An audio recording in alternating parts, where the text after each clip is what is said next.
Hello दोस्तों। आज हम बात करेंगे यूपीएससी लेवल की बेसिक बुक्स के बारे में, जिनको पढ़ना आपकी नींव के समान है। यानी कि अगर आप यूपीएससी की नींव डालना चाहते हैं तो उन बुक्स को आपको परचेज करना चाहिए जो शिक्षकों द्वारा बताई गई हैं। जैसे कि इन बुक्स को विकास दिव्य कीर्ति ने भी अच्छा बताया है, इसीलिए हम इन पुस्तक का रिव्यू देखेंगे कि इसके अंदर क्या क्या होता है और क्यों हमें पढ़नी चाहिए इन बुक्स को। ये हमारा यूपीएससी लेवल की नींव को कंप्लीट करती हैं। ये बेसिक बुक्स होती हैं। इनमें सारे चैप्टर बहुत ही गहराई से दिए गए हैं, क्योंकि यूपीएससी लेवल के जो एग्जाम्स होते हैं वे उनसे क्वेश्चन जो पूछे जाते हैं वो बहुत गहराई से पूछे जाते हैं। इसीलिए हमें इन बुक्स की आवश्यकता होती है। अगर आप एनसीईआरटी की सारी बुक्स पढ़ चुके हैं तो उसके बाद या उससे पहले हमें इन बुक्स को पढ़ना बहुत ही कंपलसरी है। इसलिए हम सबसे पहले जो इतिहास, प्राचीन इतिहास की बात करें तो उसके लिए मेरे पास ये प्राचीन भारत का इतिहास, जिसके लेखक एस के पांडे हैं, ये बुक्स हमें बहुत जरूरी पढ़नी चाहिए। इसकी 3 बुक्स आती हैं, आधुनिक इतिहास, प्राचीन इतिहास और मध्यकालीन इतिहास। इनको हमें पढ़ना बहुत ही जरूरी है। मेरे पास प्राचीन इतिहास की एक पुस्तक है एस के पांडे की, और बाकी 2 पुस्तक हमें और परचेज करनी है। इसीलिए हमें ये प्राचीन इतिहास की जब कंप्लीट हो जाएगी इसके बाद हम 2 पुस्तकें और परचेज करेंगे, क्योंकि मेरा पूरा कंप्लीट होगा हिस्ट्री इसी से।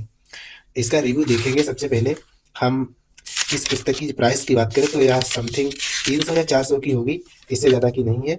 इसमें जो फाइल सूची है, इसमें क्या क्या दिया है इसके बारे में बात करें तो प्रागैतिहासिक काल दिया गया है, हड़प्पा सभ्यता, वैदिक संस्कृति, संगम युग, द्वितीय नगरीय क्रांति, मगध उत्कृष्ट एंड धार्मिक आंदोलन, मौर्य साम्राज्य, मौर्योत्तर काल, गुप्त काल, गुप्तोत्तर काल, प्राचीन भारतीय सामाजिक संरचना में परिवर्तन। ये बहुत ही चैप्टर 7, 8, 12 चैप्टर दिए गए हैं। इनको पढ़ना बहुत ही जरूरी है, क्योंकि इन चैप्टर्स से बहुत ज़्यादा हिस्ट्री के क्वेश्चन बनते हैं जो यूपीएससी लेवल में बहुत ही अंदर से पूछे जाते हैं। इसलिए हम इस पुस्तक की जो इसकी लिखावट है ये बहुत मुझे अच्छी लगी, क्योंकि इसमें सब हेडिंग बाई हेडिंग दिया गया है। इसीलिए ये पुस्तक आप पढ़ सकते हैं। हमने तो ये पुस्तक कंप्लीट कर ली है, एक बार पढ़ ली है, और आगे भी नई पुस्तक जो है इसकी, वो इसका संस्करण चेंज होता रहता है। हमें खरीदना चाहिए नई नई पुस्तक, क्योंकि उसमें चैप्टर्स जोड़े जाते हैं। इसीलिए मध्यकालीन इतिहास और आधुनिक इतिहास, ये पुस्तकें भी हमें पढ़ना है, क्योंकि मेरे पास ये पुस्तक पूरी पढ़ गई है। इसलिए हम इस पुस्तक को देख लेते हैं। इस प्रकार इस पुस्तक है, आप देख सकते हैं इसका पूरा रिव्यू। इसका नाम है सिविल सेवा परीक्षाओं के लिए प्रमाणिक पुस्तक, प्राचीन भारत का इतिहास, एस के पांडे इसके लेखक है। तो इसके बाद दूसरी पुस्तक मेरे पास राज्य व्यवस्था की आती है, यानी कि भारत की राज्य व्यवस्था। ये सिविल सेवाओं एवं अन्य राज्य परीक्षाओं हेतु ये पुस्तक बनाई गई है। ये मेरा पास 6ठा संस्करण है, और नवीनतम संस्करण आते रहते हैं। आप नवीनतम संस्करण ही खरीदें, क्योंकि जो ये पुराना संस्करण हो जाता है उसमें चैप्टर्स नए संस्करण में और जोड़ दिए जाते हैं। जो चेंजेस होते हैं वो बता दिए जाते हैं। नया संस्करण जब निकलता है उसी में मेरे पास 6ठा संस्करण है, जैसा कि आप देख सकते हैं यहाँ सभी अध्यायों में नवीनीकरण होता रहता है। इस प्रकार इस पुस्तक के लेखक की बात करें तो एम लक्ष्मीकांत की ये पुस्तक है। इसमें जो चैप्टर्स दिए गए हैं उनको इस प्रकार कुछ देख सकते हैं। ये पुस्तक मुझे 600 की पड़ी थी। ऑफलाइन और ऑनलाइन की प्राइस ऊपर नीचे होती रहती है, इसके बारे में हम नहीं बता सकते। इसकी जो फाइल सूची है उसकी बात करें तो इसमें भाग बाय भाग दिया गया है। जैसे भाग 1 संवैधानिक ढांचा, यानी कि इसमें कॉन्स्टिट्यूशन जो है उसका फ्रेमवर्क दिया गया है, किस प्रकार क्या होता है। ऐतिहासिक पृष्ठभूमि, संविधान का निर्माण एंड संविधान की प्रमुख विशेषताएं। इस प्रकार ये सारे लेसन्स दिए गए हैं इसके चैप्टर्स। और चैप्टर्स के अंदर बहुत ही अच्छी अच्छी बातें, मतलब उसका जो क्रम बाई क्रम दिया गया है वो मुझे बहुत अच्छा लगा, और इसका कलर भी बहुत ही अच्छा है, पेज का कलर। जैसे कि आप देख सकते हैं, राजनीतिक राज्य के नीति निर्देशक तत्व हैं, मूल कर्तव्य, संविधान का संशोधन, इसका अलग ही चैप्टर है। इसी प्रकार चैप्टर बाई चैप्टर बहुत अच्छे से इसमें दर्शाया गया है। राज्य सरकार की प्रणालियों, सिस्टम ऑफ गवर्नमेंट, इसकी संसदीय व्यवस्था दी गई, संघीय व्यवस्था, राज्य केंद्र, केंद्र राज्य संबंध, अंतर्राज्यीय संबंध, राष्ट्रपति, उपराष्ट्रपति, प्रधानमंत्री। इस प्रकार इसके सारे चैप्टर्स दिए गए हैं जो आप डिटेल से पढ़ सकते हैं। इस प्रकार केंद्र शासित प्रदेश और विशेष क्षेत्र, इस प्रकार इसके भाग, स्थायी सरकार, इस प्रकार इसके भाग दिए गए हैं जो आप आसानी से समझ सकते हैं। और इसके अंदर की बात करें तो इस प्रकार कुछ चैप्टर्स हैं, जैसा कि ये चैप्टर्स है संविधान की प्रस्तावना।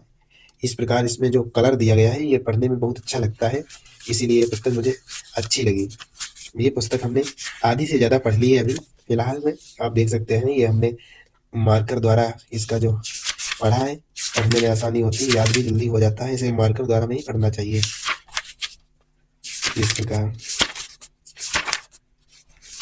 इसमें जो इम्पोर्टेंट बातें होती हैं वो इसमें लिखी जाती हैं, इन्हें हमें ज़रूर पढ़ना चाहिए क्योंकि यही मेन पार्ट होते हैं। पाठ का सारांश भी हमें देख लेना चाहिए, ये पाठ का सारांश दिया जाता है नीचे, और इस प्रकार आप देख सकते हैं पाठ के लास्ट में, और इस प्रकार पाठ स्टार्ट होते हैं। जैसा कि आप देख सकते हैं नए अध्याय जो जोड़े जाते हैं वो संस्करण जब नया आता है उसी में जोड़े जाते हैं। जैसे कि वस्तु एवं सेवा कर सेवा परिषद ये जोड़ा गया है छठे संस्करण में। राष्ट्रीय पिछड़ा वर्ग आयोग भी जोड़ा गया है छठे में। राष्ट्रीय अनुसंधान अभिकरण यानी कि NIA, राष्ट्रीय आपदा प्रबंधन प्राधिकरण, क्षेत्रीय दलों की भूमिका, गठबंधन सरकार, ये चैप्टर्स जोड़े जाते हैं। आपको नया ही संस्करण खरीदना चाहिए। नेक्स्ट बुक जो हमें यूपीएससी की तैयारी में चांद लगा देगी वो पुस्तक ये है, यानी कि ये तर्क शक्ति परीक्षण यानी कि रीजनिंग की बुक है। ये बहुत ही देखा जाए तो ये बहुत मोटी बुक है, आप देख सकते हैं ये बहुत ही मोटी बुक है। इसकी प्राइस की बात करें तो ये 550 या 600 की मिल जाएगी ऑफलाइन। ऑनलाइन इसकी प्राइस आप चेक कर सकते हैं। इसका जो नाम है वो RS अग्रवाल है, S चंद्र इसके लेखक हैं, RS अग्रवाल। आप इसकी खरीद सकते हैं। ये modern approach to verbal and non verbal reasoning, दोनों प्रकार की रीजनिंग इसमें दी गई है, वर्बल एंड नॉन वर्बल। इसी प्रकार ये पूर्ण बुक है, यानी कि रीजनिंग इसमें सारी रीजनिंग इसी में आ जाती है।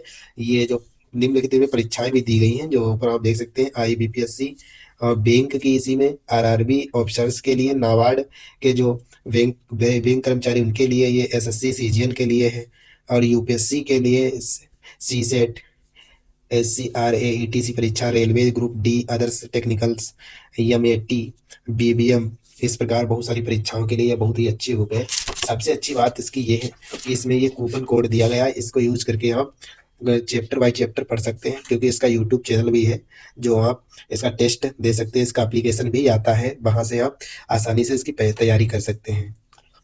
इसे मॉक टेस्ट 15 दिए गए हैं, क्योंकि ये जो इसमें ये कोड है इसे आप ऐसे इस प्रकार करेंगे तो इसमें कोड निकलेगा और उसको यूज करके आप आसानी से छूट पा सकते हैं और उसका सब्सक्रिप्शन आसानी से ले सकते हैं। इस प्रकार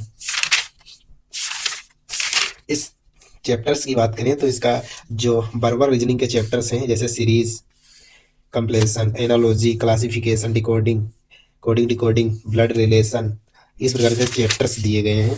जैसे कि आप देखें puzzle test, direction test, logical बैंड diagrams, alphabetic test, logic, state agreements, state assumptions, state courses and objections, इस प्रकार इसके बहुत सारे चैप्टर्स दिए गए हैं। आइए नॉन वर्बल रीजनिंग यहाँ से स्टार्ट हो जाती है भाग नंबर 2 से। Analogy, series, classification, analytical reasoning, mirror image, water image, इस प्रकार इसके बहुत सारे चैप्टर्स दिए गए हैं। जैसे कि आप क्यूब्स एंड डाइस देख सकते हैं। और इसके जो पार्ट होते हैं उसके एग्जाम्पल, बहुत सारे एग्जाम्पल दिए जाते हैं, क्योंकि आप एग्जाम्पल से ही आधी से ज़्यादा रीजनिंग सीख जाएं, इसीलिए एग्जाम्पल्स बहुत ज़्यादा दिए जाते हैं। ये तो मुझे बहुत अच्छी बात इसकी लगी है पुस्तक की। अगर आप यूट्यूब से तैयारी करना चाहते हैं तो इसका चैनल भी यूट्यूब है और उसका एप्लीकेशन भी है, वहाँ से आसानी से आप तैयारी कर सकते हैं। और उसके सवाल की बात करें तो बहुत बहुत सवाल दिए गए हैं। जैसे कि आप अभ्यास ए देख सकते हैं, यहाँ पे अभ्यास ए देख सकते हैं, इसके एक एक चैप्टर में कितने कितने सवाल दिए गए हैं आप ही देख सकते हैं। और इसमें अच्छी बात यह है कि जो क्वेश्चन पूछा जा चुका किसी न किसी परीक्षा में, उसकी डेट भी दी गई है और वो ये भी लिखा है कौन सी परीक्षा में और कब पूछा गया, किस वर्ष पूछा गया है, और वही क्वेश्चन में दिए गए हैं जो किसी न किसी परीक्षा में पूछे जा चुके हैं। इसलिए ये पुस्तक और ही महत्वपूर्ण है। आपको अलग से इसका कोई टेस्ट सीरीज नहीं खरीदना है, क्योंकि इसी में आपका सारा कंप्लीट हो जाएगा। इस प्रकार ये बहुत सारे क्वेश्चन एक एक चैप्टर से दिए जाए, 88 क्वेश्चन इस चैप्टर से दिए गए हैं और इसका जो हल है वो इस प्रकार आप देख सकते हैं। इस अभ्यास का पूरा हल दिया गया है, यहाँ से यहाँ तक, यहाँ से यहाँ तक, किस प्रकार हम किसकी क्वेश्चन को हल करेंगे, इस सारे चैप्टर्स दिए गए हैं। इसका हल 88 क्वेश्चन नंबर है, इसका 88 क्वेश्चन नंबर का हल ये दिया गया है। इस प्रकार ये पुस्तक बहुत ही अच्छी है और जानदार है।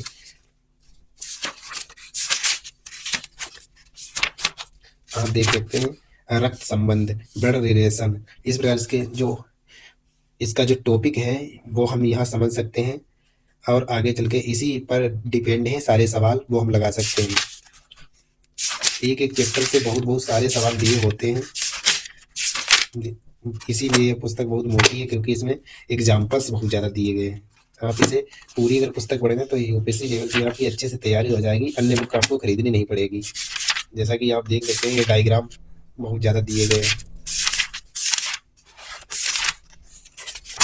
जिस प्रकार ये डायग्राम दिए गए हैं।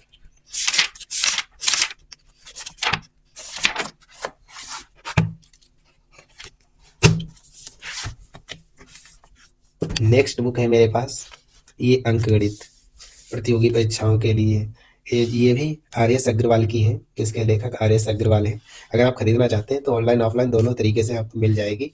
ये इसमें कौन कौन सी तैयारी कर सकते हैं, इसमें आगे लिखा है। Clerk, PO, RRB officers, bank इत्यादि सबकी कर सकते हैं। यूपीएससी की भी तैयारी कर सकते हैं, सीसेट या अन्य राज्य परीक्षाओं की तैयारी कर सकते हैं। नाबार्ड और जीडी, एटीएम इत्यादि की तैयारी कर सकते हैं आसानी से। इस पुस्तक की ये बात खास है कि इसका भी यूट्यूब चैनल है और इसका भी अलग से एप्लीकेशन है जहाँ से आप इसको पढ़ सकते हैं। और इसमें बहुत सारी खास बातें हैं जो आपको आगे बताएंगे।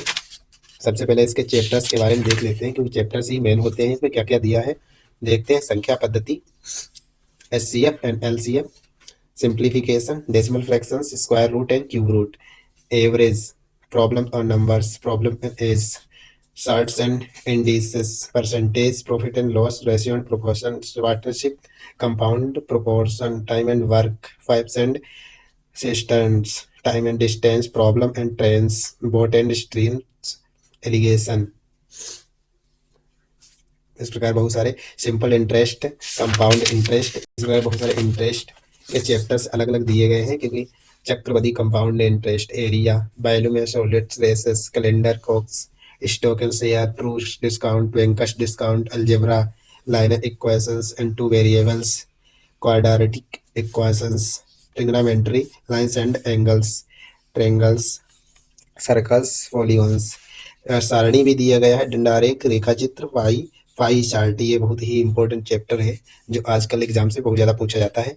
नंबर सीरीज, भिन्न यानी कि फ्रैक्शंस, हिस्टोग्राम्स, ये भी चैप्टर्स जोड़े गए हैं क्योंकि ये क्वेश्चन आजकल पूछे जाते हैं परीक्षाओं में। अब इसके आगे के लेसन की बात करें तो इसमें सारे जो चैप्टर हैं उसके ऊपर एक क्यूआर स्कैन दिया गया है। इसमें आप स्कैन कर सकते हैं, सीधा इसका वीडियो खुल जाएगा और वहां से इस चैप्टर का पूरा सोल्यूशन आप देख सकते हैं और वहां से इस गणित को सीख सकते हैं नंबर सिस्टम से जैसे। और इसके एग्जाम्पल भर भर के दिए गए हैं जहां से आप आसानी से एग्जाम्पल से ही आधे से ज़्यादा आपकी गणित कंप्लीट हो जाएगी। यहाँ से इसका देख सकते हैं जो परीक्षाएं हैं, कौन परीक्षा में कौन सा क्वेश्चन पूछा गया और इसका सल क्या है वो भी दिया गया है सारी परीक्षाओं के नीचे आप देख सकते हैं। जैसे कि ये उत्तर प्रदेश चक्रवर्ती लेखपाल पुनः परीक्षा 2015 में पूछा गया एक क्वेश्चन है। इसी प्रकार सारे क्वेश्चन दिए गए हैं, हमें आप अलग से कुछ नहीं खरीदना है, इसी पुस्तक में सारा कुछ मिल जाएगा। ये बैंक पीओ परीक्षा 2010 में पूछा गया, बैंक पीओ परीक्षा 2010 में पूछा गया। इस प्रकार बहुत सारे क्वेश्चंस दिए गए हैं जो पूछे जा चुके हैं किसी न किसी परीक्षा में, इसलिए ये पुस्तक बहुत ही खास बनाती है इसको। और इसका सोल्यूशन भी दिया गया है, कोई भी एक्सरसाइज इधर दी गई उसका सोल्यूशन भी इधर दिया गया है कि किस प्रकार हमें किसी क्वेश्चन को किस प्रकार लगाना है, उसका मेथड भी उसमें लिखा होता है और सूत्र कौन सा लगता है वो भी लिखा होता है, इसलिए इसे सीखने में बहुत आसानी होती है। प्रत्येक चैप्टर के ऊपर जैसा कि हमने बताया है कि प्रत्येक चैप्टर के ऊपर क्यूआर स्कैन दिया गया है, यहाँ स्कैन करके आप डायरेक्ट इस क्लास के अंदर पहुंच सकते हैं, वहां से गणित सीख सकते हैं। इस प्रकार ये संपूर्ण दी गई है, यानी कि संपूर्ण मैथ दी गई है, इसमें आप आसानी से इसे सीख सकते हैं। नेक्स्ट बुक मेरे पास भूगोल के लिए हम भारत का भूगोल एनसीईआरटी के सार 6 to 12 खरीदे हैं, क्योंकि यह महेश कुमार बर्णवाल की है। अगर आप सारी बुक्स इसकी खरीदना चाहते हैं तो आपकी नींव अच्छे से कंप्लीट हो जाएगी, क्योंकि ये बुक्स भी बहुत अच्छी होती है पढ़ने में और उनका जो कलर्ड पेज होता है वो दिखने में बहुत अच्छा लगता है, बहुत ही यूनिक लगता है। इस प्रकार की पुस्तक बहुत सस्ती है। इसका जो प्राइस की बात करें तो 300 कुछ की है, वो 300 समथिंग की बुक है, लेकिन अच्छी है क्योंकि इसमें कलर्ड पेज दिए गए हैं, ये पढ़ने में बहुत अच्छे लगते हैं। जैसा कि आप देख सकते हैं इसमें साड़ी भी दी होती है, जैसे कि कुछ इंपॉर्टेंट बातें होती हैं साड़ी में लिख दी जाती हैं जो अलग से पढ़ना नहीं पड़ता है। यह भूगोल की पुस्तक खरीद लेना है भूगोल के लिए, और बाकी सारी पुस्तक इसी की खरीदना चाहते हैं तो आप खरीद सकते हैं। इसमें चैप्टर भी बहुत अच्छे से दिए गए हैं, जैसे भारत का भौगोलिक स्थिति, भारत का भौगोलिक इतिहास, भारत का भौतिक स्वरूप, जलवायु, मृदा, प्राकृतिक वनस्पति, जैव विविधता, इसी प्रकार बहुत सारे चैप्टर्स में भी दिए गए हैं। Thank you for watching this video.